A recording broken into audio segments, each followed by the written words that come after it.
Good morning, members, and welcome to the 23rd day of the session, February the 13th, 2025, the Wyoming 68th Legislature. We are ready for roll call. Chief Clerk, please call the roll. Convening roll call for the 23rd day, Thursday, February 13th, 2025. Alamand. Andrew. Angelos. Banks. Bear.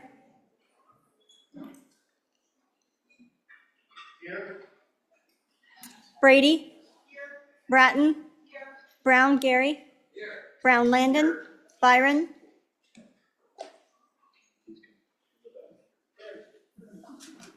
Campbell Elisa. Campbell Kevin. Chestick. Clouston. Connolly.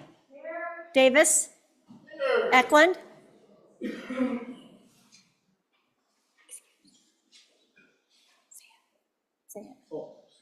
Excused. Erickson. Filer. Geringer. Guggenmoss. Haroldson. Harshman. Heiner. Heft. Jarvis. Johnson. Kelly. Knapp. Larson Lloyd. Larson JT. Lawley. Lean. Locke. Lucas. McCann. Nicholas. Ottman. Pendergraft. Posey. Provenza. Riggins. Excused. Rodriguez Williams. Schmid. Sherwood. Singh. Smith. Storer. Strock. Stivar. Tarver. Thayer. Washut. Wasserberger.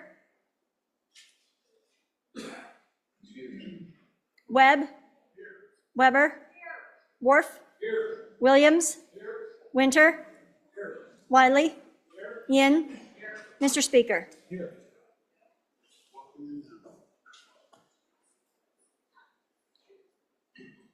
59 present, 3 excused. Thank you, Chief Clerk.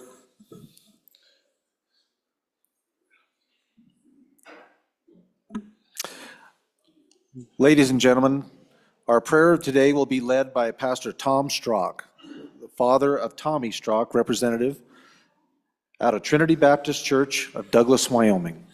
If you would all please rise, he will open us in prayer. Good morning.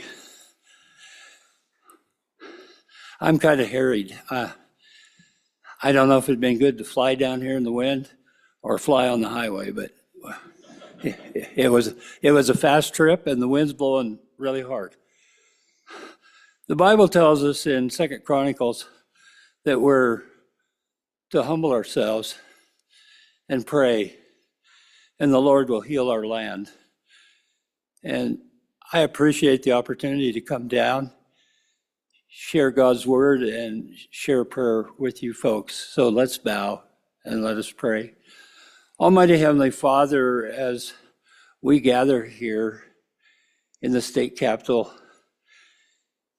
and I stand here in front of the House of Representatives, and I thank you, Lord, for calling each one of these women and these men to serve our state.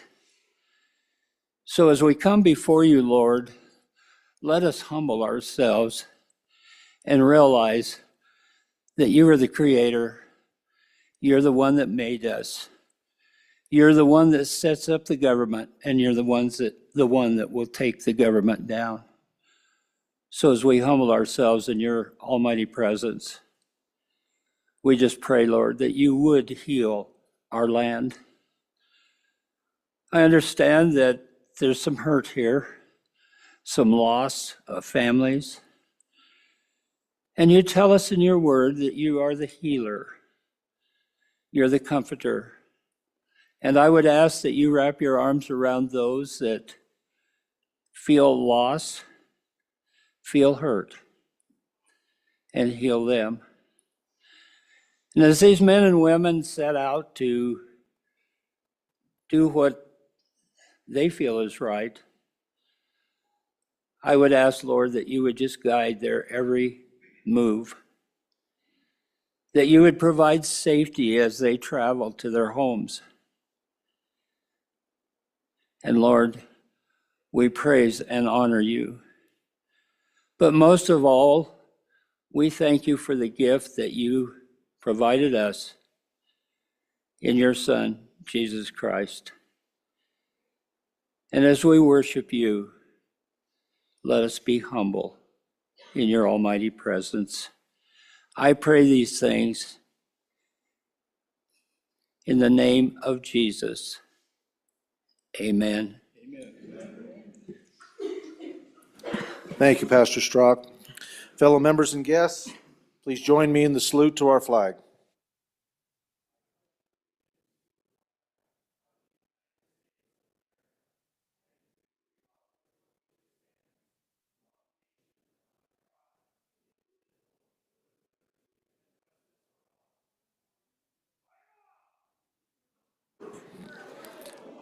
Ladies and gentlemen, greet each other as you see fit. If you feel like as if you don't want to move out of your location and you want to remain, just high five people, wave. But please, by all means, greet each other and enjoy the day.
Okay, ladies and gentlemen, if you want to kind of make your way back to your office, we will get ready to move on. Representative Pendergraft, you have something for us, sir? Thank you, Mr. Speaker. Privilege of the floor. Please. Thank you. Ladies and gentlemen, it was 1 year ago today that Sheridan County lost Officer Krinke. And during that year, across the United States, there were 147 officers passed away in the line of duty. I would just like to take a moment this morning, have a moment of silence, and to consider the families of these officers and all those involved. So thank you for that.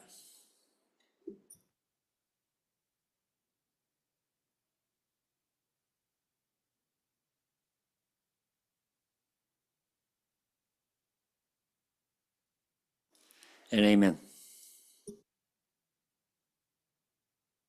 Thank you, Representative Pendergraft. All right.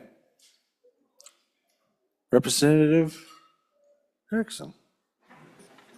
Please proceed. Privilege of the floor, please. By all means, go ahead. Thank you.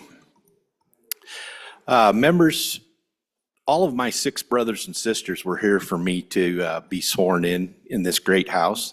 What an honor of a longstanding Wyoming family. My oldest brother, Rob, couldn't make it because of complications related to cancer. He passed away Saturday night as an outstanding Wyoming lifelong citizen. He was what we think of when we say Wyoming strong and true. Faithful, proud, honest, and nobody outworked him. Now introduced, he will be forever here in this Capitol as one of these rays of light in this beautiful Capitol building. Thank you for allowing me to say that.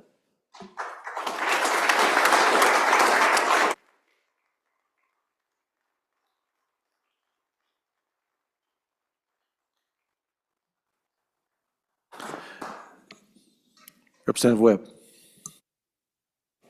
Mr. Speaker, privilege of the floor, please. Please. We've got some young people in our gallery, and you know, we've had many of them through this session. And to me, the future looks bright with these young people, and I'm grateful for them. One that I would like to introduce is Kenna Wyatt from Lyman, and I appreciate her. She's been at Girls' Day, so she's been in this chamber before, and she is currently the Vice President of Competitive Services of the FCCLA. Thank you for being here. Thank you for your service.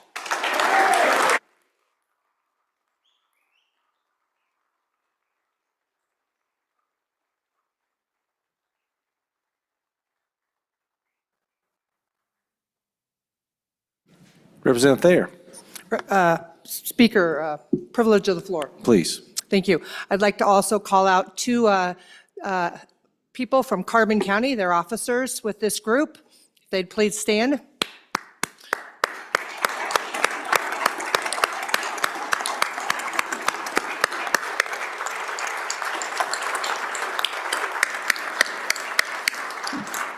We've got Miss Fagan and Mr. Williams. Thank you, young people, and welcome to the House.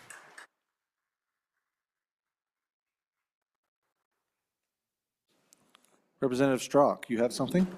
Oh, I just, privilege of the floor. I just wanted to Please. introduce you to all of my grandchildren, and 2 of my children are in the back. So all those little ones.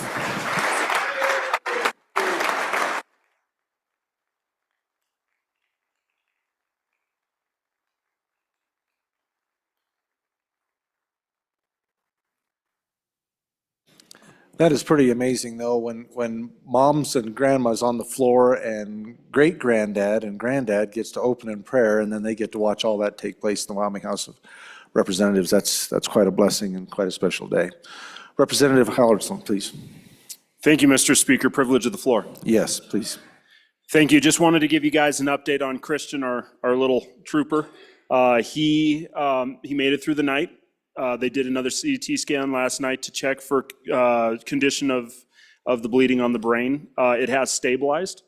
They don't feel they'll have to do surgery. There is facial reconstruction that's going to happen. He's got a broken jaw and some of the bones in his face that have been reconstructed that will have to be fixed. But this morning they had a huge hurdle, and that was he opened his eyes and squeezed his mom's finger. So that's huge. So continue the prayers. Yeah. Representative Smith is back with us. So Scott, thank you for being here, but I am going to ask you guys something.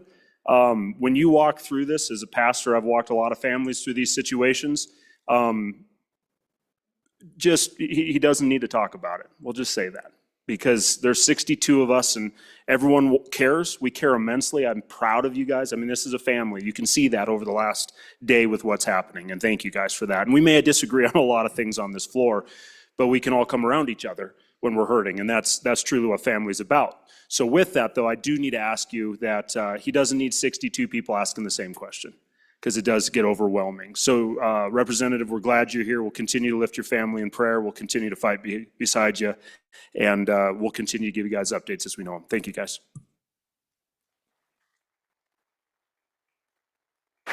Thank you, Representative Harrelson, and Representative Smith. Thank you for being here, and we appreciate all your efforts in support of your family yesterday. We missed you, and we are thankful that you're back safely with us, and we'll continue to pray for your family.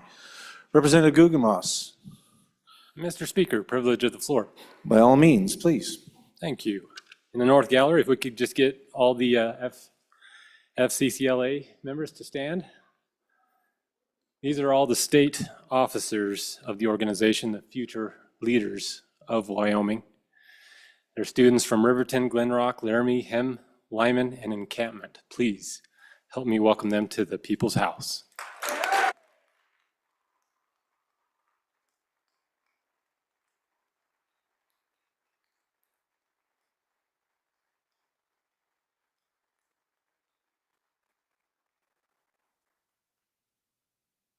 Welcome to the House. Thank you for being here and for all of your efforts and our future leadership in our state and our nation.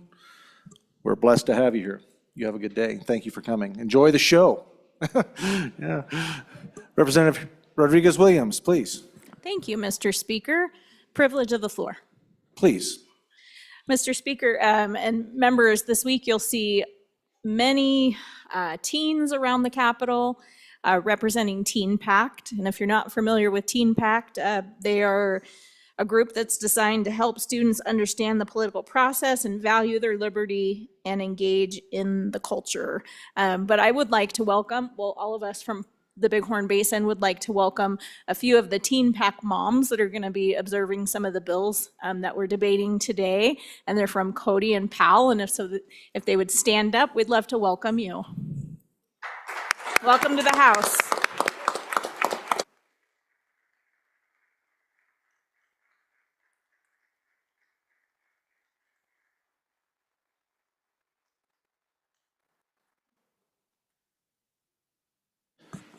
Welcome, ladies, and I'm glad y'all showed up.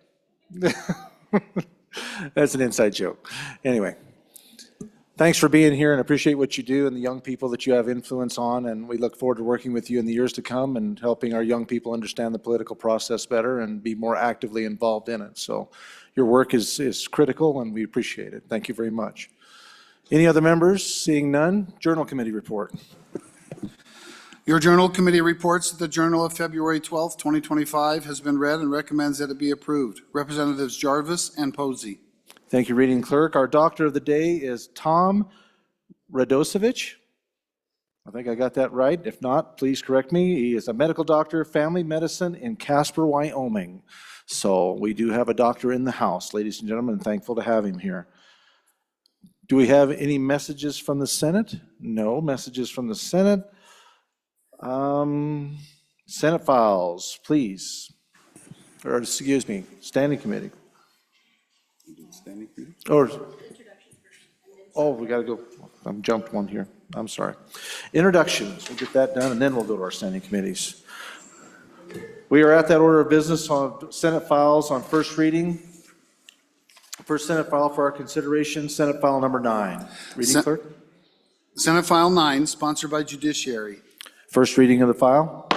Restoration of Rights Amendments. Senate File Number 9 will be assigned to Committee Number 1, Judiciary. Next Senate file for our consideration, Senate File 79. Senate File 79, sponsored by Senator Crago. First reading of the bill. District Courts, change of venue. Senate File 79 will also be assigned to Committee Number 1, Judiciary. Next Senate file for our consideration, Senate File 196. Senate File 196, sponsored by Senator Salazar. First reading of the bill. Second Amendment Protection Act amendments. Senate File 196 will be assigned to our Committee Number 2, Appropriations. Next Senate file for our consideration, Senate File 197. Senate File 197, sponsored by Senator Driscoll. First reading of the bill. Wyoming Generational Investment Account 2. Senate File 197 will also be assigned to Committee Number 2, Appropriations. Next Senate file for our consideration will be Senate Joint Resolution Number 1. Senate Joint Resolution 1, sponsored by Senator Barlow. First reading of the bill. Convention of States. Senate File Joint Resolution Number 1 will be assigned to our Committee Number 4, Education. Next Senate file for our consideration, Senate File 90. Senate File 90, sponsored by Senator Crum. First reading of the bill. Youth Organizations and Schools. Senate File 90 will be assigned to Committee Number 4, Education. Next Senate file for our consideration, Senate File 109. Senate File 109, sponsored by Senator Brennan. First reading of the bill. Open enrollment within Wyoming school districts. Senate File 109 will be assigned to our Committee Number 4, Education. Next Senate file for our consideration, Senate File 137. Senate File 137, sponsored by Senator Dockstader. First reading of the bill.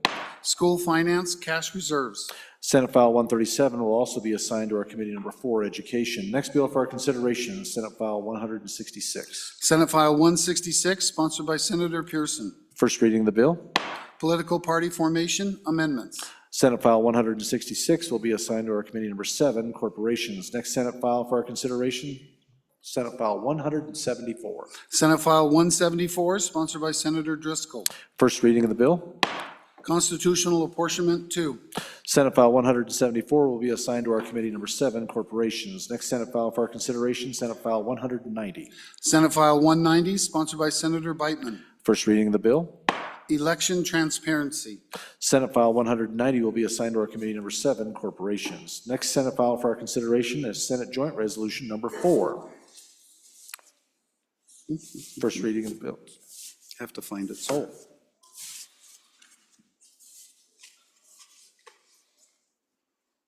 it's not in here.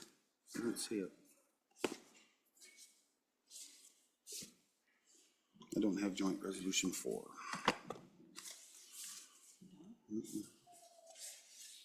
Hold on. We can jump down through the next one. Nope, I Let's found go it. to the I next found one. it. I found it. It'll show up, because once we chew through all these, it'll be at the bottom of the pile. Senate File Number 17, next bill for our consideration. I found this one. Okay, number 4, okay, Senate Joint Resolution Number 4 then, please. Senate Joint Resolution 4, sponsored by Senator Pearson. First reading of the bill. Resolution on commercial-based load power generation. Senate Joint File Number 4 will be assigned to our Committee Number 9, Minerals. Next Senate file for our consideration will be Senate File 17. Senate File 17, sponsored by Minerals. First reading of the bill. Carbon dioxide enhanced oil recovery stimulus. Senate File 17 will be assigned to Committee Number 9, Minerals. Next Senate file for our consideration, Senate File 65. Senate File 65, sponsored by Blockchain. First reading of the bill. Data privacy, government entities. Senate File Number 165 will be also assigned, Senate File 65 will be assigned Number 9, Minerals. Next Senate file for our consideration, Senate File 135. Senate File 135, sponsored by Senator Rothfuss. First reading of the bill. Defense of State Banking, 1. Senate File 135 will be assigned to Committee Number 9, Minerals. Next Senate file for our consideration, Senate File 138. Senate File 138, sponsored by Senator Dockstader. First reading of the bill. Energy impact on Wyoming economy study. Senate File 138 will be assigned to Committee Number 9, Minerals. Next Senate file for our consideration, Senate File 154. Senate File 154, sponsored by Senator Boner. First reading of the bill. Industrial, wind and solar projects, hearing deadline. Senate File 154 will be assigned to Committee Number 9, Minerals. Next Senate File 186. Senate File 186, sponsored by Senator Cooper. First reading of the bill. Advanced Nuclear Reactor Manufacturers Fuel Storage. Senate File 186 will be assigned to our Committee Number 9, Minerals. Next Senate file for our consideration will be Senate File 195. Senate File 195, sponsored by Senator Beitman. First reading of the bill. Small Business Emergency Bridge Loan Program. Senate File 195 will be assigned to our Committee Number 9, Minerals. Next bill for our consideration will be Senate File 102. Senate File 102, sponsored by Senator Landon. First reading of the bill. Surviving Parents of Gold Star Veterans Exemptions. Senate File 102 will be assigned to our Committee Number 8, Transportation. Next Senate file for our consideration, Senate File 106. Senate File 106, sponsored by Senator Barlow. First reading of the bill. Motor Vehicle Dealer and Manufacturer Warranty Rates. Senate File 106 will be assigned to our Committee Number 8, Transportation. Next Senate file for our consideration, Senate File 110. Senate File 110, sponsored by Senator Brennan. First reading of the bill. Inclusion of Crossing Guards for Governmental Claims Act. Senate File 110 will be assigned to Committee Number 8, Transportation. Next Senate file for our consideration, Senate File 119. Senate File 119, sponsored by Senator Boner. First reading of the bill. Expedited Professional Licensure for Military Members. Senate File Number 119 will be assigned to our Committee Number 8, Transportation. Next Senate file for our consideration will be Senate File 125. Senate File 125, sponsored by Senator Steinmetz. First reading of the bill. Defining healthcare and protecting the people's welfare. Senate File 125 will be assigned to our Committee Number 10, Labor. Next Senate file for our consideration, Senate File 187. Senate File 187, sponsored by Senator Hicks. First reading of the bill. Public Employee Retirement Plan Contributions. Senate File 187 will be assigned to our Committee Number 10, Labor. That concludes our introductions, ladies and gentlemen.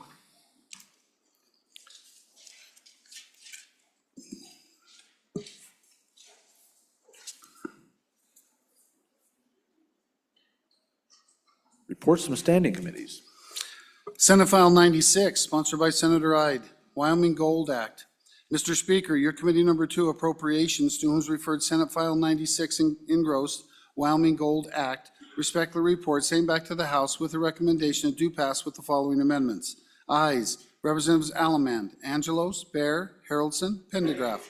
Noes, Representative Sherwood. Excused, Representative Smith. Representative Bear, Chairman. Senate File 151, sponsored by Senator Jones.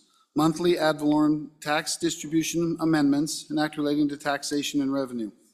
Mr. Speaker, your Committee Number 3 Revenue, to whom is referred Senate File 151, monthly ad valorem tax distribution amendments, respectfully report same back to the House with the recommendation that do pass. Ayes, Representatives Brown, Campbell, Lean, Locke, Lucas, Storer, Stivar, Wharf. Excused, Representative Riggins. Representative Locke, Chairman. Senate File 168, sponsored by Senator Hicks. Budget Reserve Account Repeal, an act relating to public funds.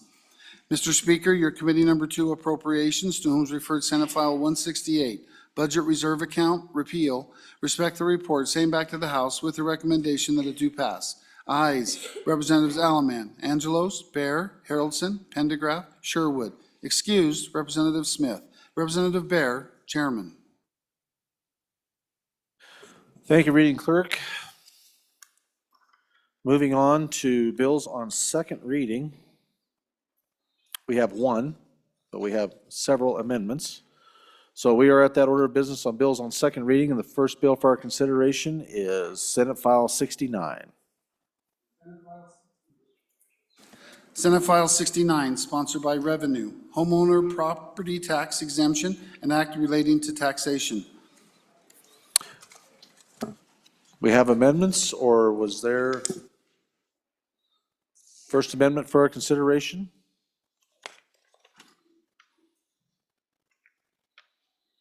Representative Locke. Thank you, Mr. Speaker. Move, excuse me. I move second reading amendment number 1 to Senate File 69. And basically, Body, all this really does is I'm looking for ways to, I know there's been a lot of discussion on this bill, more than we care to think about. One of the things that has kind of popped up, it's a lot of money. And so what I've done with this amendment is I'm trying to remove the land from the current bill. And it just tries to get the number down a little bit more to where there's lots of concerns about how much money is being spent in this process.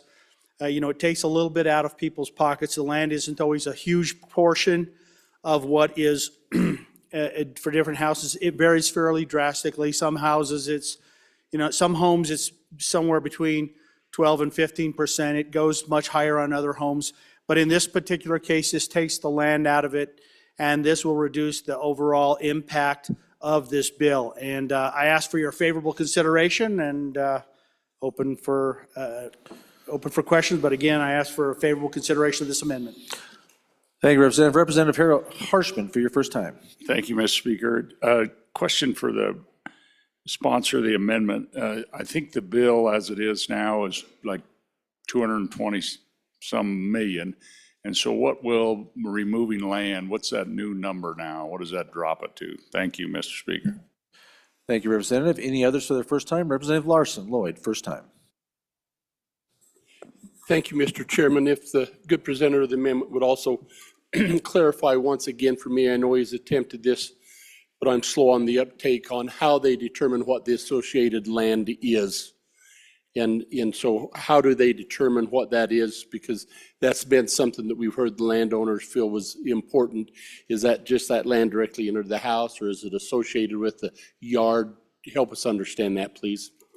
Thank you, Representative. Any others for their first time? No others? No other first timers? Second time? I guess Representative Locke, please.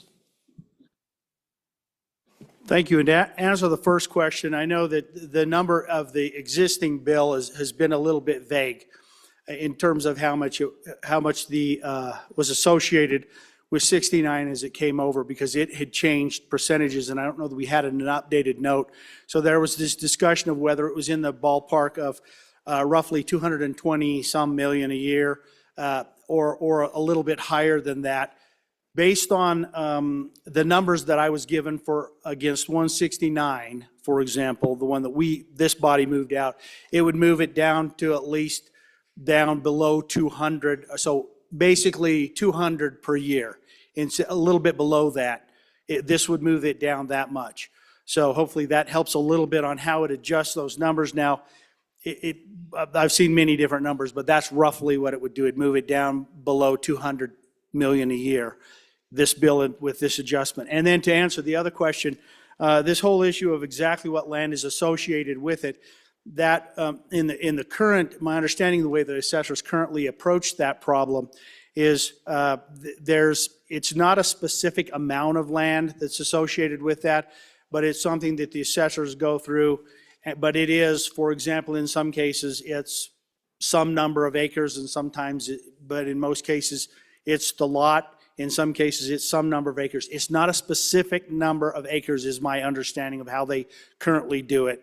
But it is the land that is associated with the residential building associated to the land. So in some cases, like I said, in the case of a farmer, there may be a plot, whether it's an acre or 5 acres or whatever, that is associated specifically with the land. The assessors look at it that way, but then other land would be in the ag category. But it's that land that is, the assessors have assigned as associated with the residential structure itself. That being said, I ask for favorable consideration of this amendment.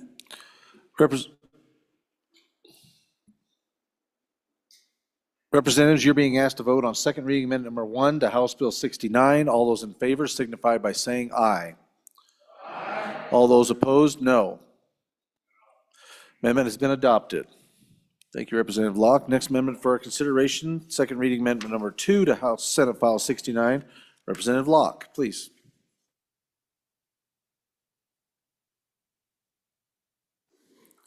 I move second amendment number 2 to Senate File 69. And this is another adjustment that I'm asking to put into this. This adjusts from the $1 million cap to a $500,000 cap. It just moves the 1 million to 500,000. I know others have brought this amendment, and I think it's a good approach to, again, maybe keeping that number, the number of this down just a little bit to keep the impact in check.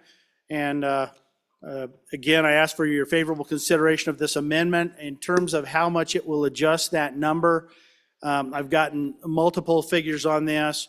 I saw an estimate that estimated that it would move roughly about in the ballpark of about 10%. That's not exact, but it will move that number down just a little bit more and try to give us a little bit better ballpark to shoot at. And again, I ask for your favorable consideration of this amendment. Members, for your first time, Representative Byron. Chairman Byron. Thank you, Mr. Speaker. On and against members, we've gone round and around about this number. Now we're just going to go ahead and cut it from the number that came over, and we're down to a middle number. In my district, we don't have a single house, including the southern part of my district, the northern part of Teton County, or excuse me, of Lincoln County, or the southern part that is under $1 million. And it's not my people's fault, that's the market's fault. So you're going to go ahead and, by voting yes on this amendment, hurt my district substantially because it's eliminating a significant piece of this bill for our folks in western Wyoming. So on and against, let's stick to where it is. We've talked about it last year. We've had many amendments this year.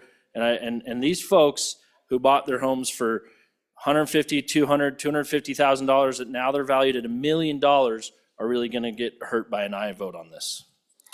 Thank you, Representative. Representative Heiner, for your first time. Thank you, Mr. Speaker. On and for this amendment, we got to remember this is off the first 500,000, not off the last 500,000. So this kind of levelizes it that everybody throughout the state will get the same kind of an exemption. It's not going to be weighed heavily towards those upper echelon homes. It's going to be everyone getting the same amount. So we're not actually hurting those people in the northwest part of the state. We're just treating them the same as somebody in the southwest or the northeast part of the state. Everybody will be equal. Representative Wiley, for your first time. Mr. Speaker, it's like deja vu. I love it. I think this brings us closer to the median. I think it'll help folks with that first 500,000, like we just saw or we just heard from the speaker before. Everybody will get some benefit out of it, and it makes it more equitable across the board. Representative Larson, Lloyd, first time.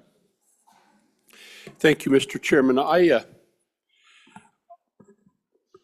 I'm not sure that it is more equitable, because if you look in my part of the world and in the county that I live in, a $500,000 home, you would cover just about 100% of the value of most of the homes in my county.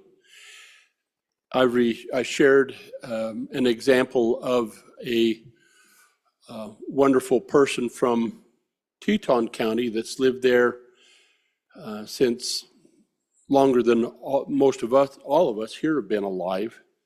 And her little home, which is around 2,000 square foot or less, is now worth 1.4 million. And so this $500,000 is disproportionately less than the help that people in my county would get. So I think we ought to leave the amendment as the bill came across, and I'd urge a no vote on the amendment. Thank you, Representative. Representative Harshman, for your first time. Thank you, Mr. Speaker. Members, if you had, a few hours ago when we had this little handout, can show you the cost of this amendment. I support this amendment. If you'll look over to column 5, % of homeowners who are completely exempt have homes that are less than 500,000. So it's at column 5. That would have been last night's amendment 4. It's 87% of Wyoming homes will be fully exempted at 500,000. Okay, so and again, as the previous speaker from Sweetwater said, everyone will get this exemption, but it'll cover a vast majority of our Wyoming homeowners. So I'm for this amendment. And you can see the cost. The way the bill started, it was $223 223 million. This drops it down to 189 million. We adopted a previous motion on associated land, so that'll drop it another 15, 20. So that price tag is probably 170-ish of what, taking the numbers from the sponsor of the amendment. So on and for. Thank you. Any other representatives for their first time? Seeing none, second time? To the bringer. Representative Locke. Thank you, Mr. Speaker, and I'm sorry I didn't make that as clear as others in this room did. Thank you for the previous speaker. That's exactly right. It's somewhere between, this 500,000 actually covers somewhere in that 87 to 89% of all homes would fall into that category. Just to give you a feel, and everyone would get that 500 cap. So although those homes above that don't get 100, that full 50%, they still get up to that 500%. So everyone gets a benefit of this. We're just trying to get this bill down into that range. Again, I ask for your favorable consideration for this amendment. Members, you're voting on second reading amendment number 2 to House Senate File, number 69. All those in favor signify by saying aye. All those opposed, no. The amendment has been adopted. Next amendment for our consideration, second reading amendment number 3 to Senate File 69. Representative Locke. Well, Representative Clouston. Thank you, Mr. Speaker. What's it? This is 3. Are you still up? I think I'm still up. Oh, how many you got? Well, I thought you had a privilege. Oh, no. Representative Locke, please. Amendment number 3. Thank you, Mr. Speaker. So I move second reading amendment number 3 to Senate File 69. And this is another amendment that was brought by someone before that after noodling this, and thank you so much from the representative from the north west side of the state. I thought it was a good idea. The more I thought about it, the more I think it helps. And I heard a little bit of this yesterday in the discussion. But what it basically does, now this is something that we couldn't implement in the first year based on feedback from the department, that they couldn't do this in 25. But this is something that would kick in the second year, where we would basically, beginning in the second tax year, 2026, it would be for owner occupied for not less than 8 months out of the year. So what we're doing is we're trying to hit really the people who live here for a large majority of that. And so let me give you guys a little feel for how this affects the number a little bit, okay?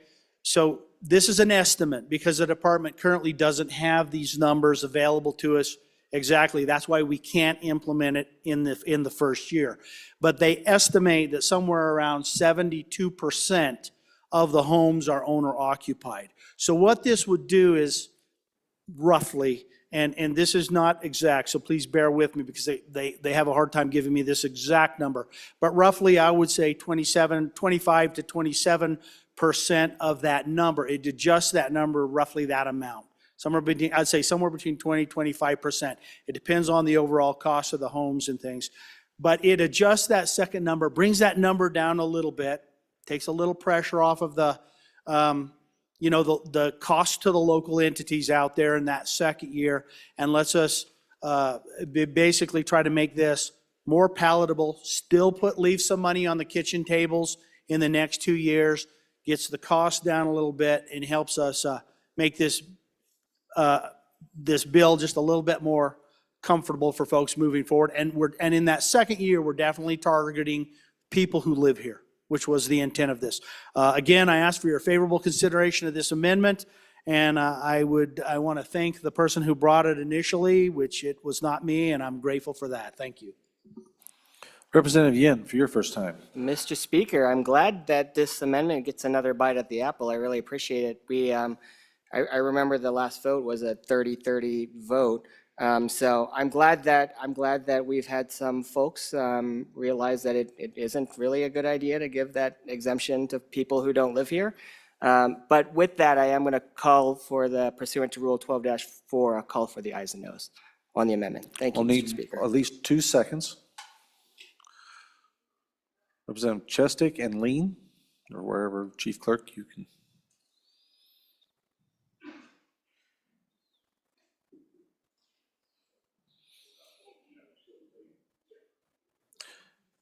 We're still in debate. Representative Harshman, please, for your first time.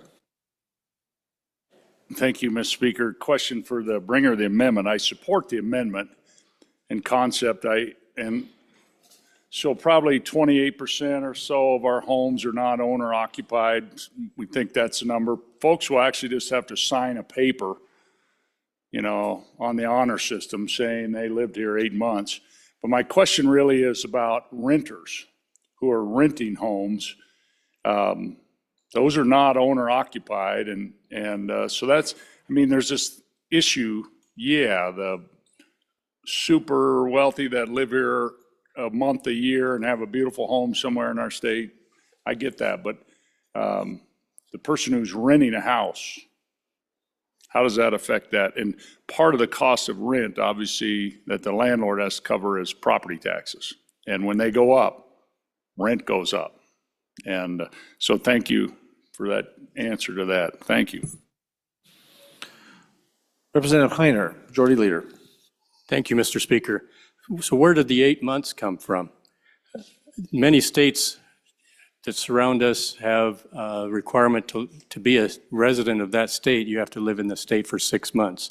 So you could actually live in one of these other states and declare residency there and get all the benefits of being a resident of another state and still have 6 months here in Wyoming and qualify for this tax exemption.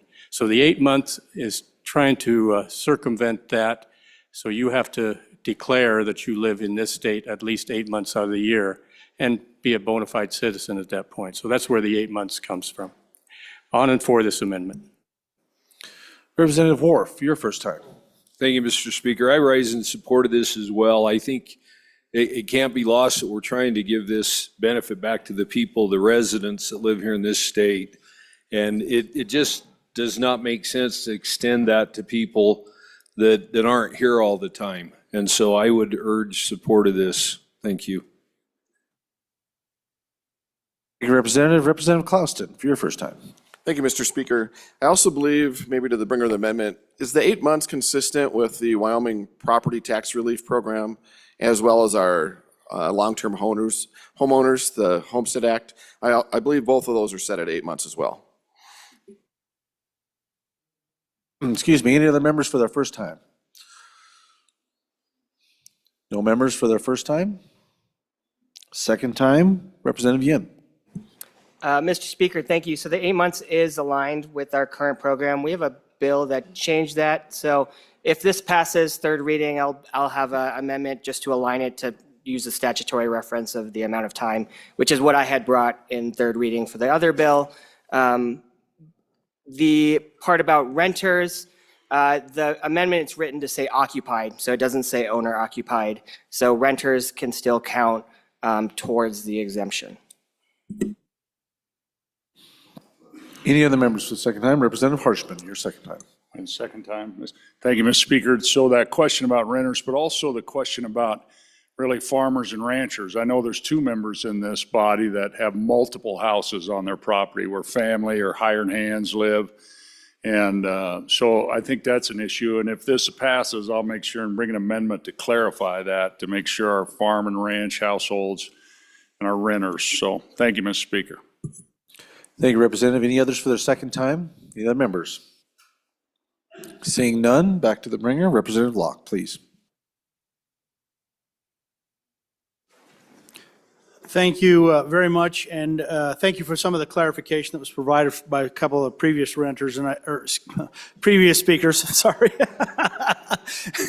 I think I am getting tired, but it's bad when you start out tired. Anyway, a couple of previous speakers for the clarification on that. I think it is a favorable amendment to maybe reference back to the statute and make sure we get that right. That being said, I think this is a good amendment to get us a little bit closer to where we want this. This relief to our people across the state. I think this gets us a little closer to that relief, and ask for your favorable consideration on this bill, this amendment. Thank you. Thank you, members. You are being asked to vote on second reading amendment number 3 to Senate File 69. Chief Clerk, please call the roll. Allemand. Andrew. Angelos. Banks. Bear. Brady. Bratton. Brown Gary. Brown Landon. Byron, Campbell Elisa, Campbell Kevin, Chestick, Clauston, Connolly, Davis, Eklund excused, Erickson, Feiler, Geringer, Guggenmoss, Haroldson, Harshman, Heiner, Heft, Jarvis, Johnson, Kelly, Knapp, Larson Lloyd, Larson JT, Lawley, Lean, Locke, Lucas, McCann, Nicholas, Ottman, Pendergraft, Posey, Provenza, Riggins excused, Rodriguez Williams, Schmid, Sherwood, Singh, Smith, Storer, Strock, Stivar, Tarver, Thayer, Washut, Wasserberger, Webb, Weber, Worf, Williams, Winter, Wiley, Yin. Mr. Speaker, are there any changes? Are there any changes? Closing vote. Vote closed. 56 aye, 4 no, 2 excused. By your vote, you have chosen to adopt second reading amendment number 3 to Senate File 69. Next amendment for our considerations, amendment number 4, Representative Locke. Thank you, Mr. Speaker, and I know you've had enough of me, so I'll try to go really fast on this one. Basically, this one adds in backfill.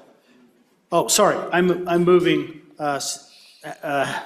reading number 2, amendment number 4 to Senate File 69.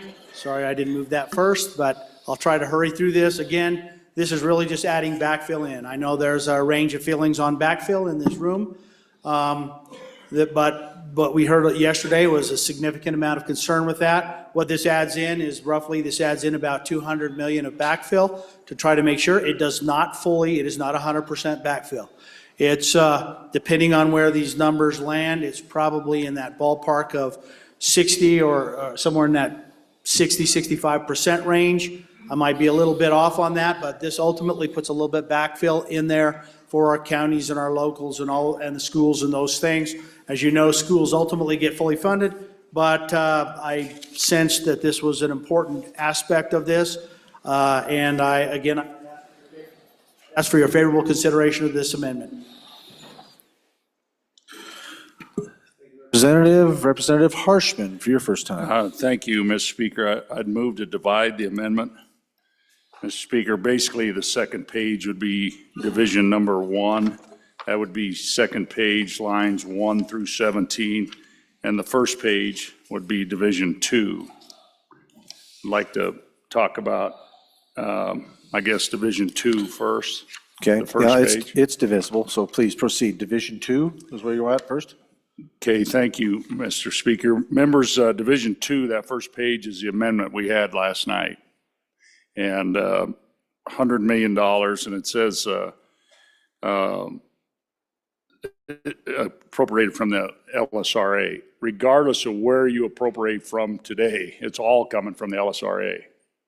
And so the way this amendment stands now, and our House position on the goldenrod, and with the 75 million backfill we did for 8 counties, and those counties that have special districts, not all of them have special districts. Some cities use their 8 mills and include fire in that, cemetery, et cetera. But Mr. Speaker, so what this does to our goldenrod now, we're just about 1.2 billion. We started this session with 1.8 billion. This will take us down, if we adopt this full amendment, we're just going to be a whisker over $1 billion on the House position. So, yeah, education will get fully funded until the LSRA hits 500 million. And at this rate, we stay here a couple more weeks, who knows what'll happen. And so I just think we got to talk about these two issues, I think, separately, because this is the same amendment with the addition of Section 3, which moves it up to a $200 million appropriation. So I would support this Division 2, I think. I'll probably vote aye, Mr. Speaker, and I'll say aye. It won't be very enthusiastic. but I'll probably vote for Division 2, and then we'll have a little more talk on Division 1. Thank you. Thank you, Representative. Any members for the first time? Representative Campbell, first time. This is on Division 2. Yes, good morning, Mr. Speaker, thank you. Math is hard in the morning. So to make sure I understand, especially with this division and how those amounts break out, because in the bill, it's a 50% reduction. And so this would be 60% backfill of the 50%. And then it would come out of the LSR account. I just want to make sure my math is working well so I can figure out where I'm at on this amendment. Any other members for their first time? Representative Geringer for your first time. Thank you, Mr. Speaker. Oddly enough, I am in favor of this amendment, considering we had this discussion yesterday on backfill. And I would also, pursuant to Rule 12-4, call for the ayes and noes. This will be a roll call anyway, so we're good. Any other members for their first time? Representative Larson Lloyd, first time. Thank you, Mr. Chairman. And just a question too, if you had explained to me how you come up with that 65% of the 50%. It appears that we're now making a determination that the locals, the cities, towns, special districts can get by on that percentage. And so I'm just curious what kind of conversation you had with them to warrant that that would be sufficient rather than the full 100% of the 50%. So if you could help me with that, please. Any other members? Representative Locke, first time. Thank you, Mr. Speaker. And rather than confuse this with 65% or 60% of the 55% or the 50%, basically what I've tried to do is I've tried to get the overall number of the cost of House Bill 69 down a little bit, and we're in that ballpark. As I mentioned to you before, once we removed the land, we got down there and close to that 400 million range. With some of these other adjustments, we've gotten this down into that somewhere in, I would say, 350 or a little bit above that possibly range. And I apologize for not having exact numbers, but then with the 200 million associated with this bill, now you're looking at 200 million out of that 370 million, 350 to 370 million range is what we're put in there. Now, at the end of the day, did I come up with an exact backfill against why not 100? It's one of those situations we're looking to make sure we try to give them some backfill. This is where my head and heart was. I'm trying to give them some backfill. I know we would all love to try to give them the full backfill. At the end of the day, I don't know that we have the budget for that. That's why I picked the number I did. And again, I'm trying to not cut the legs out from them. We're trying to give them some backfill, make sure we take care of them.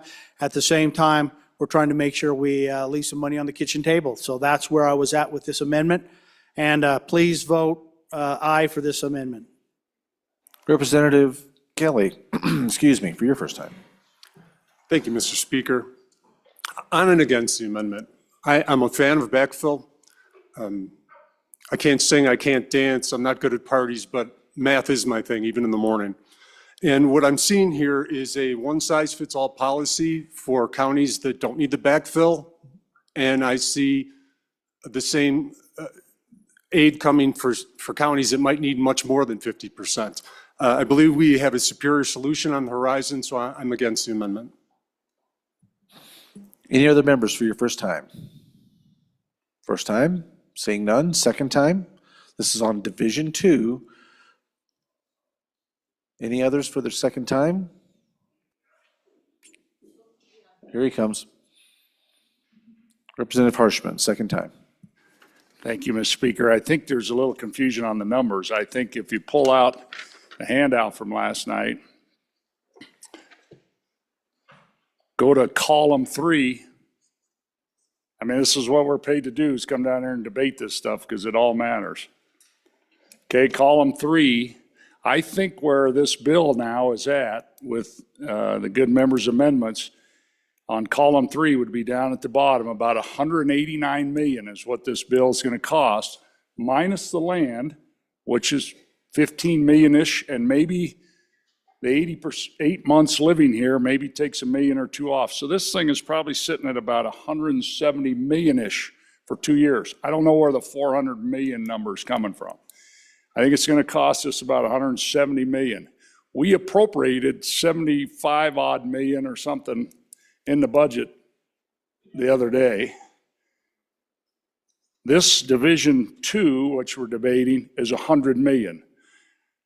I think when we get together in conference committee, and I would assume, Mr. Speaker, we'd probably try to get 69 and 169 all together with the same conference committee and kind of work this out and come out with one bill with a solution to bring back to both bodies. So that's why I think we don't need Section 3 of this. I think this 100 million plus the 75 million, it's going to be a full backfill for this bill the way it stands now. Using my math, I don't think it's 400 million, but somebody tell me something different. I'm just working off the fiscal note of the original bill. Thank you, Mr. Speaker. So on and for Division 2, thank you. Members, you're voting on second reading amendment number 4, Division 2. Bear in mind, this is page 1 of the amendment, lines 1 through 44, on Senate File 69. Chief Clerk, please call the roll. Ellamand, Andrew, Angelos, Banks, Bear, Brady, Bratton, Brown Gary, Brown Landon, Byron, Campbell Elisa, Campbell Kevin, Chestick, Plouston, Connolly, Davis, Eklund, excused, Erickson, Filer, Geringer, Guggenmoss, Haroldson, Harshman, Heiner, Heft, Jarvis, Johnson, Kelly, Knapp, Larson Lloyd, Larson JT, Lawley, Lean, Locke, Lucas, McCann, Nicholas, Ottman, Pendergraft, Posey, Provenza, Riggins, excused, Rodriguez Williams, Schmid, Sherwood, Singh, Smith, Storer, Strzok, Stivar, Tarver, Thayer, Washut, Wasserberger, Webb, Weber, Worf, Williams, Winter, Wiley, Yin. Mr. Speaker, are there any changes? Lean, no to aye. Allemand, aye to no. Further changes? Further changes? Closing vote? Vote closed. 40 aye, 20 no, 2 excused. By your vote, you have chosen to adopt second reading amendment number 4 to Senate File 69, Division 2. Representative Harshman, Division 1. Thank you, Mr. Speaker. Division 1, I think we already talked about it. I would vote no on Division 1.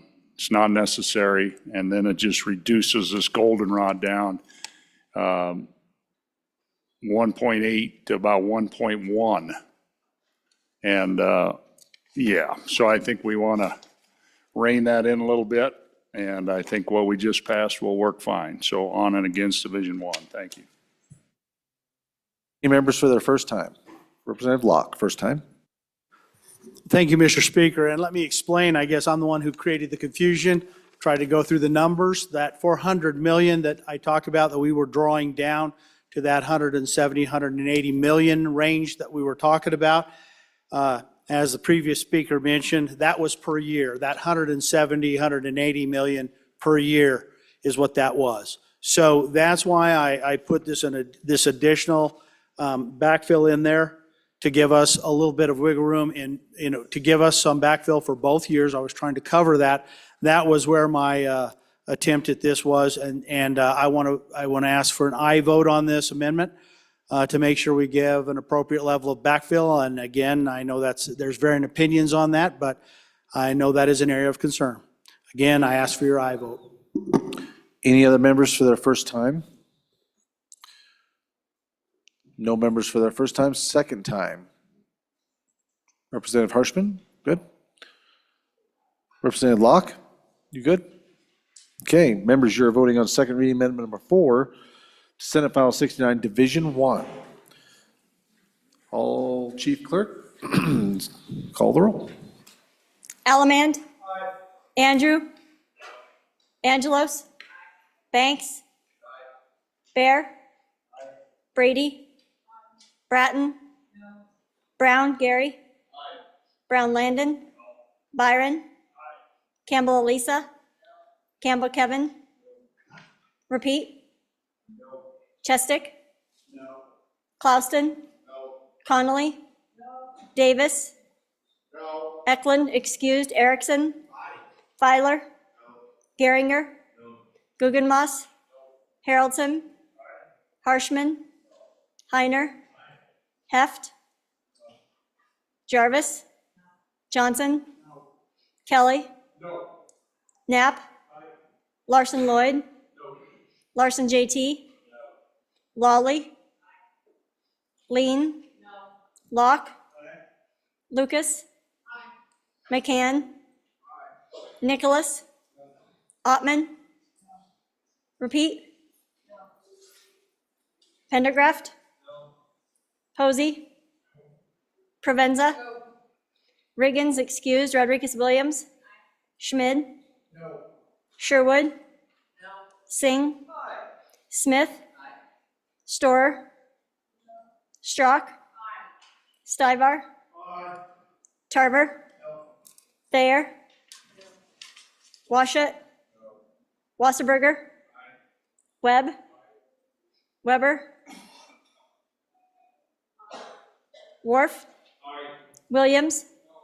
Winter. Wiley. Yin. Mr. Speaker, are there any changes?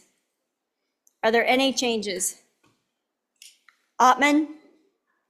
No to aye. Further changes? Closing vote. Vote closed. 27 aye, 33 no, 2 excused. By your vote, you have chosen to adopt, or no, excuse me, rephrase that. You have chosen not to accept second reading amendment number 4 to Senate File 69, Division 1. Next amendment for our consideration, to Senate File 69, number 5. Representative Clauston. Thank you, Mr. Speaker. I move second reading amendment number 5 to Senate File 69. Now that it's my turn, thank you. You know, last Friday we sat here and our good chairman of revenue said, there's 62 people in this body. If you don't like what I'm doing or you have a better idea maybe, bring us an idea. So I spent the weekend doing this. I ran this by our association that deals with our municipalities, with our taxpayers, with our number 3 executive. So there's a sheet I handed out. And what I did is said, when I sat down Saturday morning, I said, what's our problem? Our problem is since 2019, some of our counties and residencies have seen a massive increase in property taxes, but others haven't. So we heard friends of ours in Niobrara County, since 2019, their taxes have gone up 6%. If we give them a 50% cut, they're getting a 44% benefit. My house has gone up 28%. So if you give me a 50% cut, I'm getting a 22% benefit. But friends of ours in Teton County, theirs has gone up 104%. So if you give them a 50% cut, they're lacking 54%. So what this bill does, it looks at 50% off the actual increase of every resident in Wyoming. So the sheet that our good department that deals with revenue came up with, this would be the average in the county. Now we can do this by an average, or we can easily do it individually. But if you look, that second column, that takes off the exemption for the homeowners. So that would really be that true number. If you look at Niobrara County, the hit to their county would be $70,951. Not a very big cut, but that's half of what the increase would be. Teton County is over $21 million, but guess what? That's where all that extra revenue has been going. So to me, this was the most fair and equitable way to do this. I look forward to everyone's discussion. You know, our best legislation comes through a collaboration of ideas and open communication and working through this process. So I'll be looking forward to what everybody else thinks about this. Ideas, we can make some changes tomorrow. I put in a $2 million cap that's open for discussion. We could say $500,000, or we could say no exemption. Treat all property the same. I did not put in owner occupied. I really like the owner occupied. That's consistent with our other bills. But again, we can talk about that tomorrow. And then I'm not a fan of backfill, especially here. This puts some onus on the local governments to make some cuts because they've had some really big increases. It also puts a little bit ownership on the owners of the property because as your value's gone up, you're getting a benefit in that. When you go sell that house, you should have to pay some of the taxes on that. So that was my thinking on here. I'm really looking forward to all your help on this bill. I ask for open discussion, get your ideas. If you don't like it, let me know. But when we were challenged to bring something forward, this is what I spent my weekend doing, and this is what I've been working on all week. So thank you for your consideration. Representative Kelly, first time. Thank you, Mr. Speaker. This is the correct route to go. This addresses the problem in the most elegant way. 50% of the increase, not just a flat 50% cut everywhere.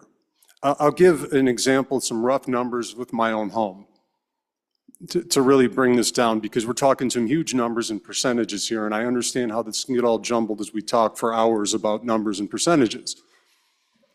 The tax bill on my home when I moved into it was about $2,000. Now it's around $4,000. A 50% tax cut will bring me back down to where I was 5 years ago. I was okay with that bill 5 years ago, but there's been inflation since then. Costs have gone up for the county, for the schools. So we have counties that have seen rates go up at about the rate of inflation, and then we're going to cut it back 50%, even though their tax bill maybe only went up 15 or 20%. What this does, by going up according to the percentage of increase, not just a 50% flat rate across the entire state, is that the counties that saw the huge increases, the taxpayers will get the tax relief they need. The counties that didn't see much of an increase at all, one that just barely kept up with inflation, will not see their revenues slashed horrifically. People who need the tax breaks will be getting them. Counties that don't need a cut in their revenue will not have that cut. And then the counties, here's the beauty of it, the counties that saw an influx of cash, that maybe their expenses went up with inflation 15 to 20%, but they saw 60 to 70% increases, and they filled their reserves. Well, now they're put on the spot to be responsible to those taxpayers, to take care of their bills. We could put pressures on the counties that are sitting on some money to make sure that the taxpayers get to keep more of their own money without crushing the hardship districts at the same time. So on and for this amendment, and I'm looking forward to the discussion with this, because there are some aspects of it I don't necessarily agree with, but this is a great starting point, and I'm really happy to see some light shining in here after the ugliness that was last night. Representative Larson, JT. Thank you, Mr. Speaker. Absolutely on and in favor of this amendment. This really addresses the problem that we have heard time and time again. The issue has been the increases from 2019 until now. And our goal is to go back to 2019. I don't know if this amendment quite does that, but it still gets us moving in the right direction. It's addressing the core problem that some counties did see major increases, and we feel for those people. We want to address those problems. But some counties didn't see those major increases, but but we still want to help our people out a little bit because everyone's pocketbooks are hurting with inflation. So I think this treats people fairly on a case-by-case basis and county by county, or if we can do property by property, that's even better. So on and in favor of the amendment and support of the bill. Representative Pendergraft, your first time. Thank you, Mr. Speaker. On and for this amendment, actually. I've been doing some similar research, and I've been struggling with, as have been referred to, the one-size-fits-all remedy because counties are very different. And so what we did is we took 2023 total property tax revenue by county and figured all those out. And then we said, okay, what would a reduction do to 50% of the residential improvement and the land there? What would that loss be to each county? And because of the makeup of each county, it varies fairly widely. Long story short, about half of the counties are actually only going to be affected in their net revenue about 15 to 18%. However, some counties, one in particular where the mountains are pointy, it's affected 61%. There are some other counties that are, due to the makeup of that county, are only 1, 2, maybe 4%. There are about 7 counties that way. And so because you have such a disparity in how counties are treated, I like what I'm hearing here. I think this makes sense. As the county is more affected, it will be more benefited by this, and I think I've said enough. Representative Chestick, first time. Thank you, Mr. Speaker. I know we don't have an official fiscal note on this amendment at this point. It's too early. It's not possible to get that. But do we have at least an informal estimate of what the income reduction would be from this version of the bill? Representative Law, first time.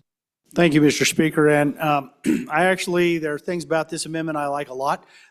Probably one of the biggest questions I have is our ability to implement this. I mean, we're looking to give relief to folks fairly quickly. I honestly think this is not a bad approach. In fact, it's not that dissimilar to some of the clawbacks. You guys know I've run many, many clawback bills that attempted to do something very similar, which would have been more even for every county based on how much they were increased. So there are lots of things I like about it. Probably the biggest issue is we're trying to get some immediate relief into the hands of our people.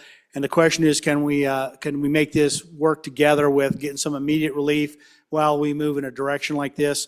I'll be honest with you, I'm not sure, but that's my initial thoughts on this. Again, not against it. The question is, can we get immediate relief to our people with this approach? Thank you. Chairman Washington, first time. Thank you, Mr. Speaker. I applaud the bringer of this amendment. But it still seems like we're missing one little piece. And that one piece is the degree to which different counties are reliant on residential property tax. And so this is a major step in the right direction. But those counties that rely on residential property tax to a higher degree for their revenue stream will still get a disparate impact using this approach. Would you agree with that? Any other members? Representative Campbell, first time.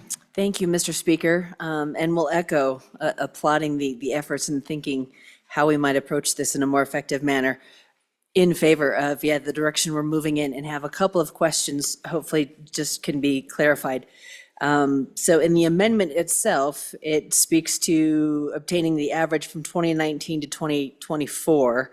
And then on the handout, it actually speaks to the average between 2020 and 2024. So I wasn't sure what time frame. Are we going 2020 to 24 or 2019 to 24? I would assume what's in the amendment. Second question is the implementation date of January 2026. So is this going to be effective, this adjustment per county, for the 2026 tax year, for the 2027 tax year? I'm not sure there was an end date. I just saw the effective date, so wanted to confirm that. Thank you. Thank you, Representative. Representative Harshman, for your first time. Thank you, Mr. Speaker, and appreciate the bringer of the amendment. I think it is an interesting way to look at it. And so I've been just crunching the numbers on our property taxes because we're representative, I think, of our districts. But it's, think about what this does. It's not a percentage of your value, which we've been talking about, fair and uniform value. It's a percentage of the increase in your value. That's a whole different thing. And I think it treats us differently. And I'm just looking at the numbers. I mean, I think the person will get the most back on this, $4,000, about a 30% property tax cut. And then there's some down here will get, some of us, you know, less than 10%. The lowest I see, somebody's going to get a check for $33. I just think I like the idea, but I think it's not as uniform as a percentage of value. It's a percentage of increase. And as I tried to cipher it through counties, it treats people in their counties differently. I mean, I'm looking at the Campbell County representatives. Some get a lot of money back. Some, actually one Campbell County member gets the least, $19. So it's, I don't know. I like the idea. I think maybe we keep working this forward and keep working the math with it. But I think there's a little more to the story on fair and uniform and how it treats us. Thank you, Mr. Speaker. Thank you, Representative. Representative Williams, first time. Thank you, Mr. Speaker. On and for this amendment, like we just heard, it needs a little love still, but it's certainly a step in the right direction. Encourage an aye vote.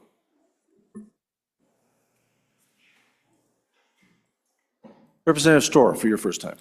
Thank you, Mr. Chairman. I think to the point of the speaker one before, it's true that there's more variation in how taxes have been adjusted over the last 4 years by county. And so you are going to see more of a differentiation with this, but that's also reflective of the increases that we've had. So I appreciate the bringer of the bill, the bringer of the amendment. I do think that this at least addresses some of the issues that we have in our part of the world where we really have seen these significant increases on very large numbers. So I appreciate that. I think the question of, I would suggest to the body that doing this well versus doing it quickly at this point in time is quite important. And I actually think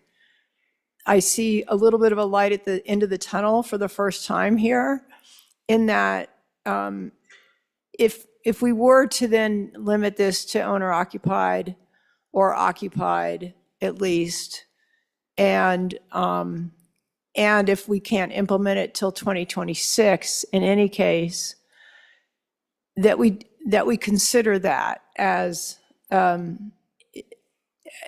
changes to make here that would really target relief in an equitable manner across all counties, and something that we probably could live with for some time too. So one of these issues for the bringer is the question of the sunset and whether that makes sense or not, and what you're thinking about there. Thank you. Representative Lean, for your first time. Thank you, Mr. Speaker. My question is, what about those that have moved around the state? Say they started out where the mountains are pointy and then they ended up in the Windy City. How does that affect them in their tax brackets? What does that look like? Also, another question would be, in addition to those that have land that goes across county lines, what would this look like for them? Representative Lawley, first time. Thank you, Mr. Chairman. On and for this amendment, I do think we're getting closer to actually targeting the problem. So I do like the way that it does that. But I don't agree with the bringer's idea that we need no backfill. I will say again that this affects hardship counties differently.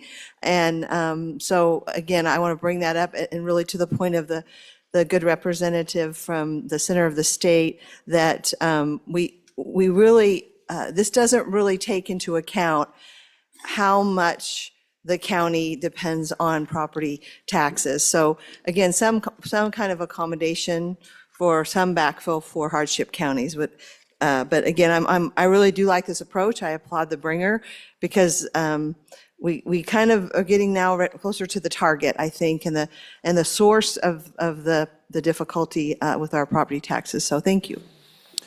Thank you, Representative. Any others for your first time? I hope you've been taking notes, fella. Any first time? Going the second time, Representative Locke. Thank you, Mr. Speaker. And a couple of things I want to bring up here. I think we need to get some immediate tax relief out there, and that's the one problem with this amendment. Again, I like the idea, I really do, and I think a lot of people in this room do. But us kicking the can down the road another year to try to come up with a way to put some money in people's pockets. And the one thing I'd ask this body to think about, yeah, we're all sitting here thinking about, oh, well, wait a minute, how could we dare leave a little bit more money in people's pockets than they might have paid in the last few years? I understand that. Guess what? I'm okay with it because we do not get rich. The state is not wealthy because of the money in the governments. The state is wealthy by us leaving a little bit of money on the kitchen table. That's one man's opinion. That's why I think doing it fairly quickly is important. I don't think this amendment is terrible for the second year, but I think us kicking the can down the road another year is the wrong answer. So for that reason, not because the amendment's a bad idea, but for that reason, I'm a no, because I do want us to put some relief in people's pockets. And if we put a few extra dollars on the kitchen table and give those people some extra money to spend in our communities, I think we did the right thing. I'm against the amendment, but again, for this bill moving forward. Thank you. Other members for your second time, Representative Harshman, second time. Well, Representative Kelly, you're there, second time. Thank you, Mr. Speaker. Again, on and for the amendment, I concur with the idea that people want immediate relief, but we can still revisit this. We're not done with this yet. And I would like to see us go in this direction and then look how we can adjust further. Representative Harshman, first time. Mr. Speaker, thank you. I think, I'm going to vote for this amendment. I do think when this bill meets our House bill, I'm assuming leadership would probably appoint a conference committee for both bills. You got all these ideas, and then I think that conference committee can work it some more. We'll have the gift of a little time to let this settle. So I think we pass this today, and I think move this idea because the other idea, the old idea, is already crossed over. Right? So this is a chance for this House to have a new idea and do that. Then I just want to draw you, I keep sending information to you, but I just think it's so important to stick this in a little file somewhere. But this is, I drew circles around. There's 4 counties that have had some big increases. We had a lot of talk about this, put some numbers to it, and I circled them up. And that is primarily real estate refugees moving into our state, paying cash, driving values up. So you can see those residential, but then you see the statewide, what's happened in the last year. So that's 20 to 21, 21 to 22. Gosh, you can see Lincoln County, 35%. We've solved that problem, of course, with 4% cap. And then you see 22 to 23. Lincoln County, again, 28%. They're in the middle with those arrows. And then last year, 23 to 24, Lincoln County, 4.6%. And it won't ever be over 4 now with what we did last year. And then same thing, Mr. Speaker, Crook, 13, 15, 27, then 3.71 this last year. And I didn't circle Sheridan. Sheridan, 9.9, then it went 21, then 18, down to 5. It'll be less than 4 now, 4 or less. And then Teton, 14, 36, 26, 2.49 last year. So we had a bubble, there's no doubt, and we know what caused it. So I think we are continuing to pull these 3 levers on property tax. So don't overreact. keep moving forward. I think this is a nice idea, though, for us to kind of move forward as this 93 people get a weigh in on this issue. So on and for the amendment. Thank you, Mr. Speaker. Representative Washit, first time. Thank you, Mr. Speaker. You know, unfortunately, I didn't work on this all weekend. I started working on it about 3 o'clock this morning when I woke up and couldn't get back to sleep. And this is out of my wheelhouse, right? I don't claim to be the tax guy. I slept on that budget book, as the former speaker told me to, and all I got was a headache. But when I looked at the difficulties that we had last night, it struck me that the reason we were having so many difficulties is because we started with a fallacy. We started with that 50% number. And that's why I asked last night where that 50% number came from. Because it wasn't really a reality in most of our communities. We were either way above 50% or way below 50%, and we had all this variety around the state. So I like this approach in that it ties us to a real number. It gets us back to talking about where we are in each different county. And as we've been wrestling with these ideas about, you know, different impacts on hardship counties and, you know, certain special districts and those sorts of places. And we started trying to twist pretzels, right, to assure some equitable outcome. And try to take care of those hardship counties, try to take care of others. But in the process, we really started picking winners and losers. And that just rubs me a little wrong.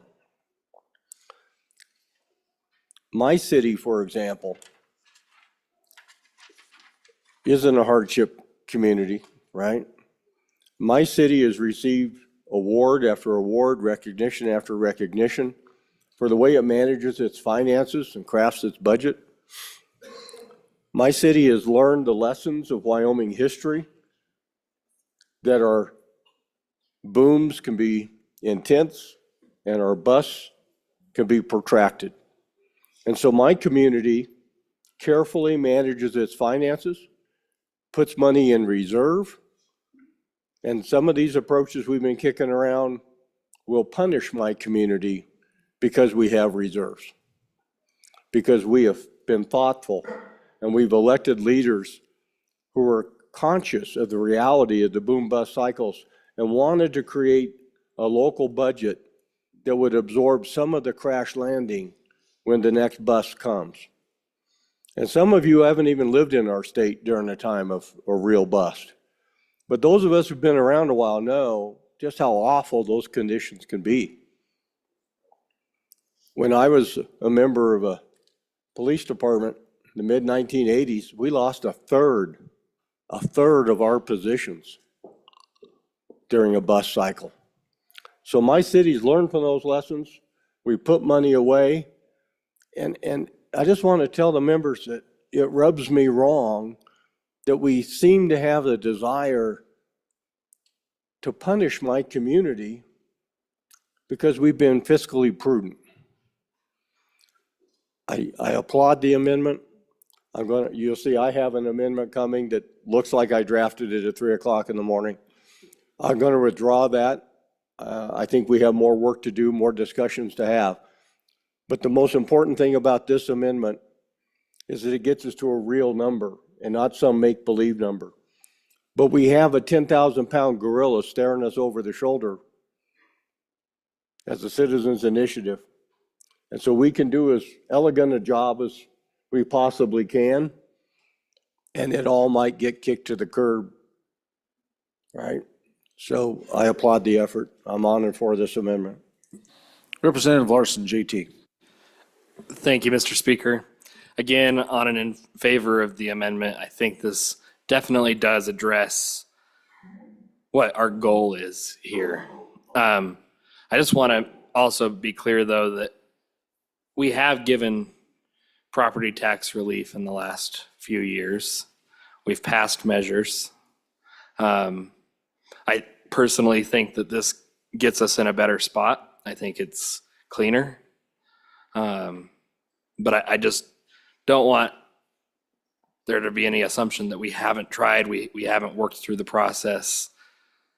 I think that this gets us closer to where we want to be, but we have done a really good job over the last few years of trying to work for the people and get relief to those who need it. And I think this is another step in the right direction. So on and in favor of the amendment and on and in favor of the bill. Other members for their second time? Seeing none, back to the bringer. Representative Clausen, good luck. Thank you, Mr. Speaker. I have 2 pages here, so it's not quite Santa Claus, but I'll try to address all the questions. The fiscal note on this is if we let someone take the Homestead Act and this decrease, it would be 157 million is the price tag. My amendment says they can take one or the other, whatever is best for them. So it puts the fiscal tag at this at 111 million per year. People still can qualify for our Wyoming property tax relief. So even after these decreases, you can still qualify for that program if you can't afford your property taxes. So we still have that in place. We also still have in place the 4% cap. So that's in there. I also put in here that the counties for the next 2 years cannot increase their mills. So what I didn't want them to do, if you have a county that's not charging full mills and then this shows up, they're like, well, we'll just increase our mills to make up for that. So they're not allowed to do that. So I put that in there. And again, these are not all my ideas. This has been talking to people all week on this. To the question on if you move from county to county, this does not go with the person, right?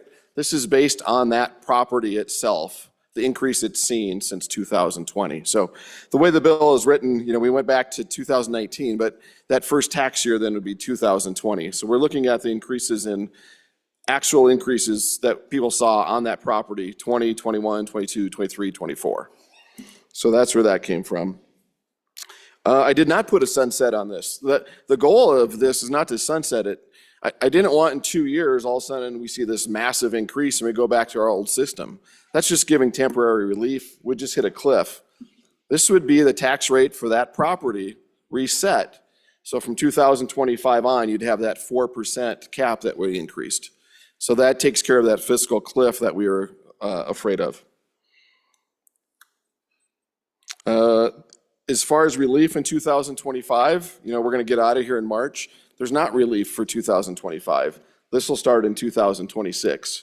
If anybody has some new ideas of giving relief this year somehow, I think that's separate than this bill. This is addressing 26 moving forward on that property. I do feel like it's fair and equitable. Again, this is based on actual increases for a specific piece of property. So it's not just some random 50% off everything, no matter what your increase or decrease or massive increase was. So this is, again, specific to the property over the last 5 years.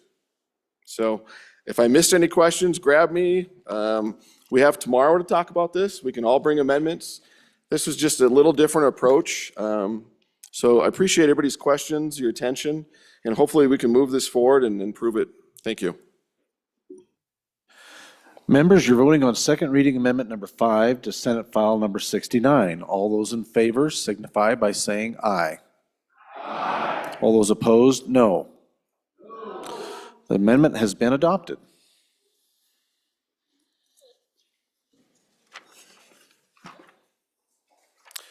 Next amendment for our consideration, number 6, Majority Leader Heiner, please. Thank you, Mr. Speaker. I move second reading amendment number 6 to Senate file number 69 and ask for your favorable consideration. Members, this just further defines a single-family residential structure. We recently passed an amendment to include it as those that are occupied for 8 months of the applicable year. What this does is protects our active military members. If they're on active duty and they get deployed, then that 8-month criteria is not something that'll prevent them from getting this exemption. So stand for any questions. Any members for their first time? Question being called, unless you want to, you good? Question being called, members, you're being asked to decide on second reading amendment number 6 to Senate File 69. All those in favor signify by saying aye. All those opposed, no. Amendment has been adopted. Next amendment for our consideration, number 7, Majority Leader Heiner. Thank you, Mr. Speaker. Based on the conversation and what we've done this morning, I respectfully withdraw second reading amendment number 7 to Senate File 69. That has to be the withdrawal. If there's any objection, seeing none, the amendment has been withdrawn. Amendment number 8.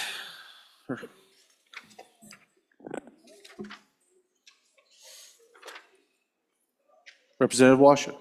Thank you, Mr. Speaker. I respectfully withdraw second reading amendment number 8 to Senate File 69. Amendment has been withdrawn. Any objection from the body? Seeing no objection, so ordered.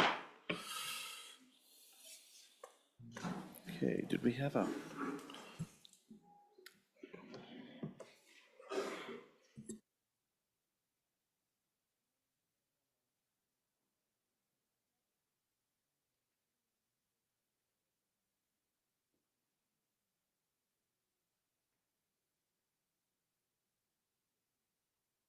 Representative Harshman. Thank you, Mr. Speaker. I'd respectfully withdraw amendment number 9.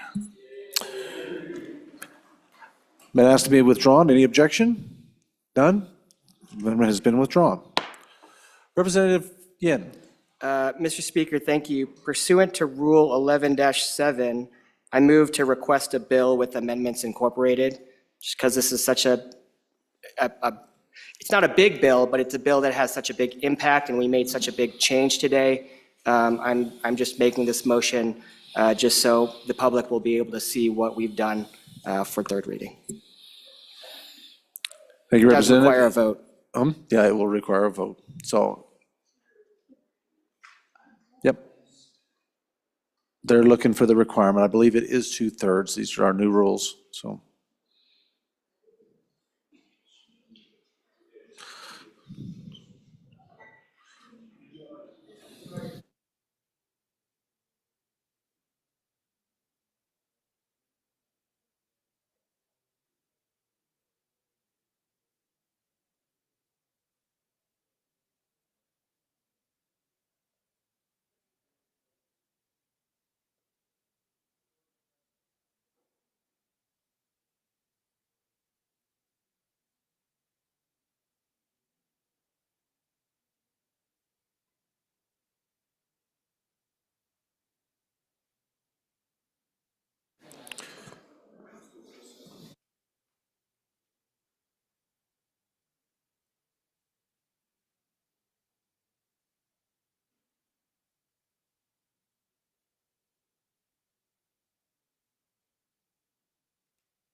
There's any debate. Okay, members, you've heard the motion.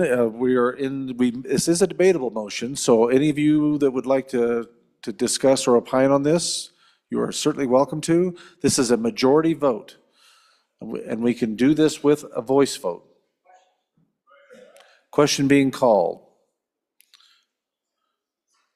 Question being called on the motion by Representative Yin, 11-7, excuse me. All those in favor signify by saying aye. Aye. All those opposed, no. Motion has been adopted. Shocks me.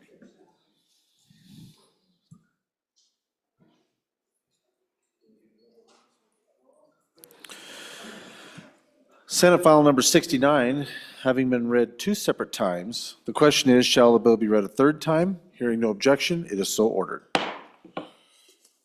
Okay.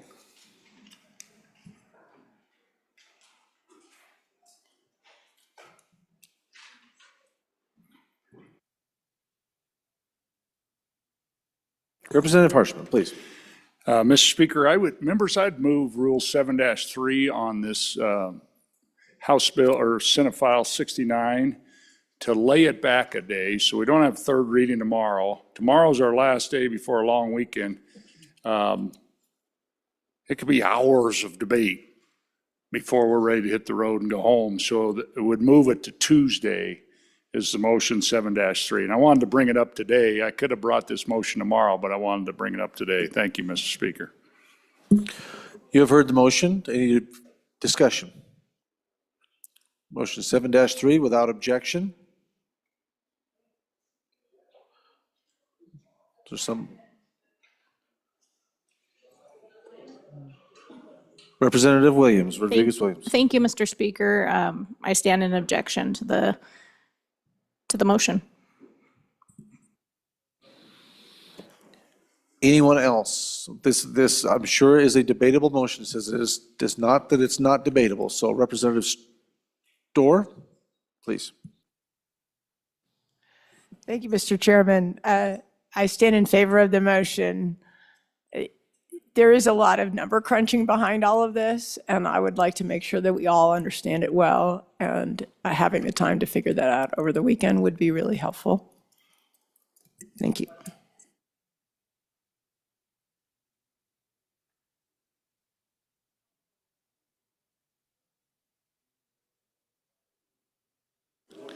It's a voice vote. Any other? Representative Wiley? I just would also like to stand in support of this. I think it will also give us some time to get an engrossed version out to the public so they can see what we've been working on too. Nothing more with a little more time on this. Thank you. Representative Nicholas? Thank you, Mr. Speaker. On in favor of the amendment. Ladies and gentlemen, I've got 8 amendments already sitting on my desk, and I bet there'll be a lot more. So we'll be here till midnight tomorrow if we don't do this. Any other members? Representative? Okay, question being called on the motion rules 7-3 to lay this bill back until Tuesday. Representative Harshman, please. Mr. Chairman, just clarification. So I think an aye vote, does that sustain the objection, or does an aye vote for affirmative to lay it back? Just so we're clear. I think the vote is to sustain the objection. So I believe an aye vote, we will work this bill tomorrow for many, many hours. A no vote would lay it back till Tuesday, Mr. Okay, just give us a couple moments here, just to Thank stand at ease just for a second while we get this sorted out.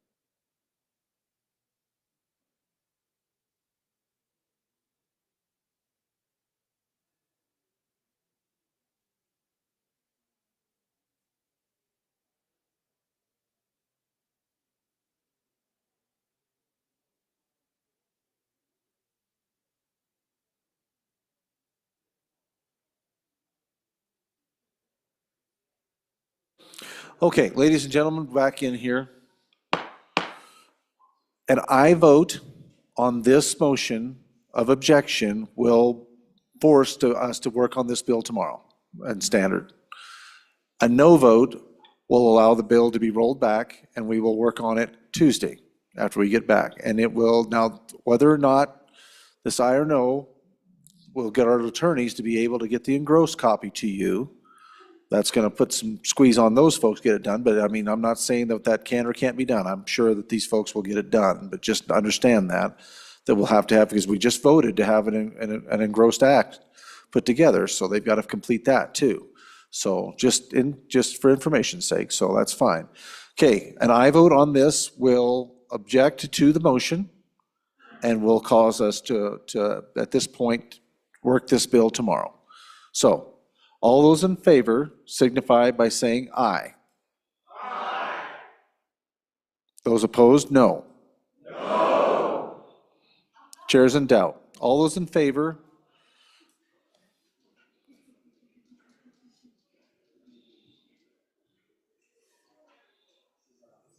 This is in favor of the objection.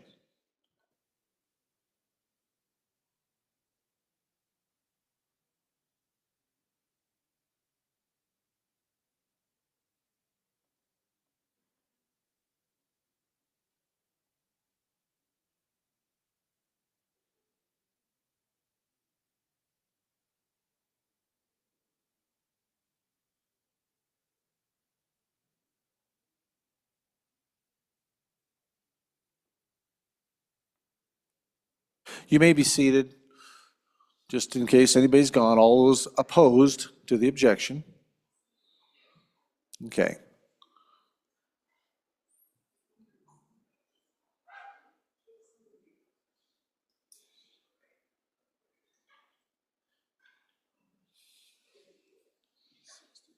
Okay, so good.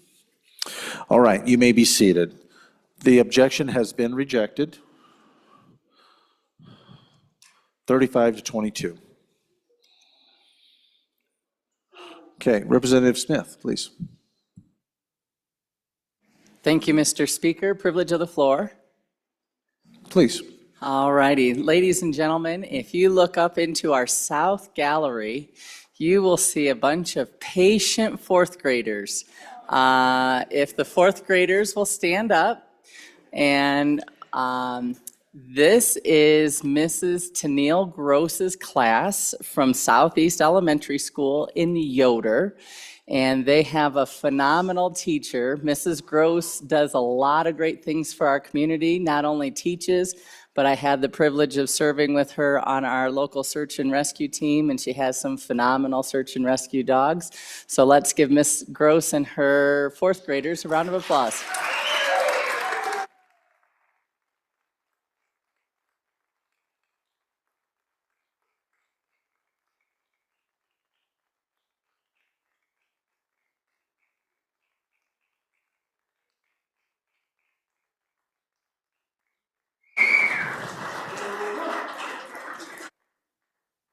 Thank you, ladies and gentlemen, for joining us here in the House. Welcome, welcome, welcome. And thank you for your patience. Patient fourth graders are extremely difficult to find, and so that you have a plentiful number of them is a real blessing in your school. So thank you for being with us.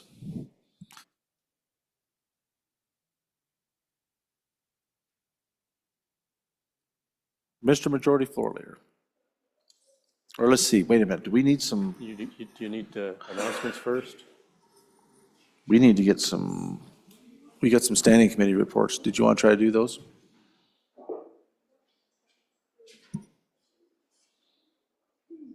There we go, standing committee reports.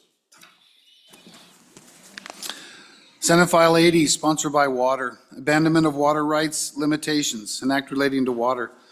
Mr. Speaker, your committee number 5, Agriculture, State, and Public Lands and Water Resources, to whom is referred Senate File 80 engrossed, abandonment of water rights, limitations, respect the report, same back to the House with the recommendation that do pass. Ayes, Representatives Banks, Davis, Eklund, Johnson, Ottman, Provenza, Schmid, Strzok, Winter. Representative Winter, Chairman. Senate File 84, sponsored by Senator Steinmetz. County of Origin Label USA Beef, an act relating to food labeling. Mr. Speaker, your committee number 5, Agriculture, State, and Public Lands and Water Resources, to whom is referred Senate File 84 engrossed. County of Origin Label USA Beef, respect the report, same back to the House with the recommendation that do pass. Ayes, Representatives Banks, Davis, Eklund, Johnson, Ottman, Schmid, Strzok, Winter. Noes, Representative Provenza. Representative Winter, Chairman. Senate File 120, sponsored by Senator Salazar. Wyoming Prime Act, an act relating to marketing homemade foods.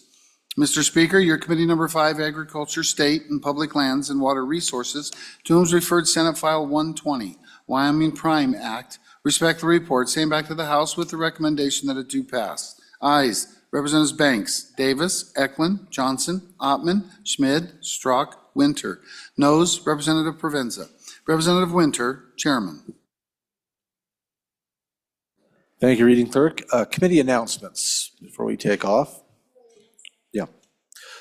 Any committee announcements? And then I have one other announcement. Representative Heiner, Chairman Heiner. Thank you, Mr. Speaker. Your committee number 9 will meet tomorrow morning at 7:30 in the extension room 505, and we will hear 2 bills, Senate File 143, Public Monies Deposits in Credit Unions, and Senate File 195, Small Business Emergency Bridge Loan Program. Thank you, Majority Leader. Representative Chairman Byron. Thank you, Mr. Speaker. Your committee number 6, Travel, Recreation, Wildlife, Culture Resources, will meet at 12:20, committee 12:20, to hear Senate File 88 and Senate File 108. Thank you, Chairman. Vice Chair Pendergraft, number 2.